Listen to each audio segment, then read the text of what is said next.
Alright, I drew this up because I wanted to better show how it was wired, and running it from closer to 20 volts, and getting the arc just right, adjusting all of these circled variables. It sounds pretty damn good, especially when you pair it with like mids or a sub or something like that. It's still not great as anything other than tweeters. I mean, you could still hear a lot of instruments and vocals just fine, but you're not going to hear a lot of bass. But all of this is probably the easiest way I can think of to do it, because all of these are just little modules you can buy, and the most expensive one is going to be the particular PWM board I'm using, which you could probably find for like a few dollars somewhere. But as far as your buck drivers, this one is only going to need to run this fan and the 10-watt board, so that doesn't need to be beefy. This one is only going to need to run the PWM, and the only purpose of that is so you can actually vary it needs to be variable voltage, so you can vary the voltage that you're driving the actual gate.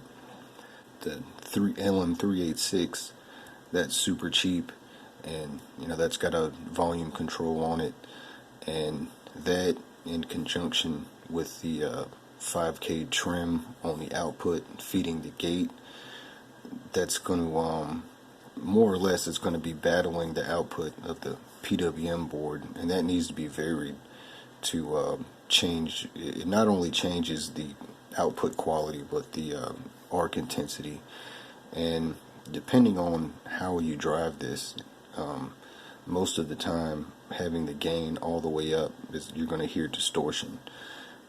But you play around with all the variables and you're going to see it all varies, especially with your arc.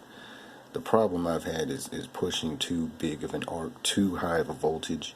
It makes the arc move around too much.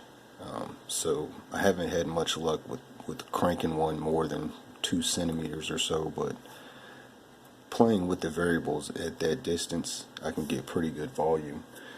And it varies according to the input signal, which is fed into the 386 through the little jack. You're basically feeding a little buck driver that you're going to set to around 12 volts. You don't really need to crank it higher than that to get a good signal from the 386.